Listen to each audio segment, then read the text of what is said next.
How do you keep your mental health in check? Outside competition, just Yeah. life.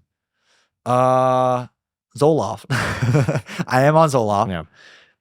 50 milligrams, nothing crazy. Been on it since like 15, low key. So I don't really know life without it. How did you know you needed that? Like, what were the feelings? So I was playing sports and I had a lot of pressure, kind of like similar to the pressure I have now. But I was 15, didn't know how to deal with it. So all that stress, and I had a lot of anxiety, and I didn't know it was anxiety. So I was just like, like I just felt like these fucking anxiety attacks all the time. So my parents were like, your dad's on it, your sister's tried it, in times, and they both had great experiences. I think you should try it if you're okay with it. So I tried it, helped a little. I don't think it really did much. I think I just from 15 to the last 10 years have just gotten better with dealing with anxiety and dealing with mental health issues and stuff. And also just doing what you actually have passion for me was a really big factor. Like as I progressively got less interested in lacrosse, but the effort was still the same, I was more and more depressed. So it was kind of like a sliding scale of the less I enjoyed, the more depression I felt and anxiety. So when I got rid of the stuff that was making me really unhappy, it kind of like leveled more. And then over time, you keep now I'm like here because I'm doing much more happy and fulfilling things that I love.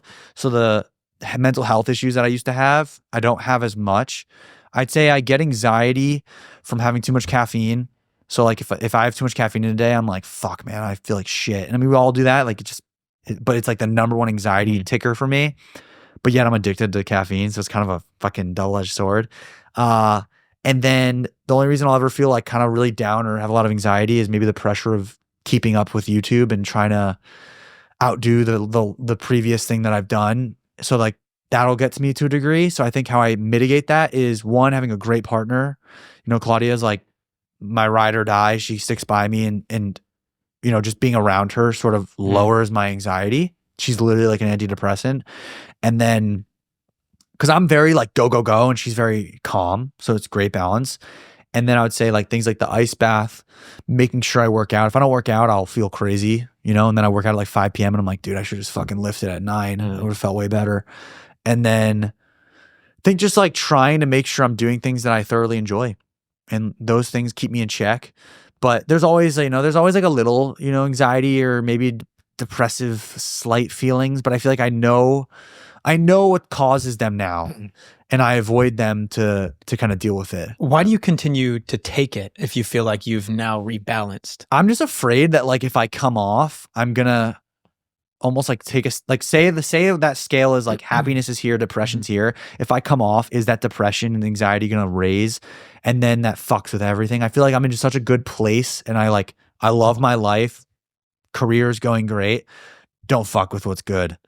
I think eventually though, like I think when I finally am done with, not done, I think when I finally graduate from YouTube, that period of time, I mean, I'm sure it'll be there. There'll be It'll be during a transitionary. It'll be during a though, transition. So it's kind of hard to I also know, have a control. But I almost feel like I'm afraid because of like, I know how YouTube can fuck with people's heads so much if you get too caught up, and I don't want to let that happen. And then it like wrecks the outcome of what I am. Like I do very well right now. If I had a bout of extreme anxiety, like all my decisions and everything's gonna get fucked. Like maybe I'm not filming as much. Maybe have so much fear that I'm just, I'll just do that. That's how we were doing something. And that's like not, I think mitigating fear has been a huge anxiety suppressant. And fear is where you make mistakes.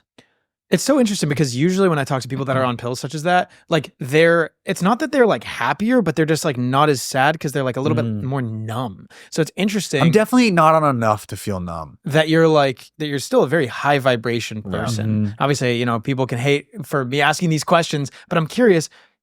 Derek from More Plates, More Dates said you could just take it, and if you don't like the results, you just stop taking it in terms of finasteride. Could you consider doing something similar? I could. The drug I'm on, Zoloft, is very like withdrawal, like physical withdrawing. Interesting. So I've come off it once. In 2018, I came off it and I had a fucking, but then I also, so 2018 I came off, but then I went to college to play D1 lacrosse and do something that I just did not want to do at all. So it's kind of like a bad time to go do this. But I was like, I've been on it. I just like don't want to be on it anymore. Like it shouldn't. Came off super, super depressed.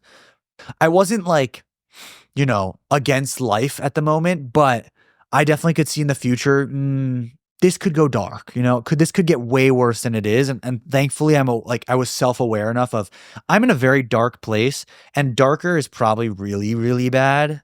So I'm going to go back on and I'm going to get out of this situation. So step one was leaving the lacrosse Division I scholarship and transferring. And that kind of gave me a lot of inner peace. And then I was like, all right, I'm gonna go back on this medication to just maybe that, because at the time you were like, was that one of the reasons that I felt like this? So we should try to fix all variables here.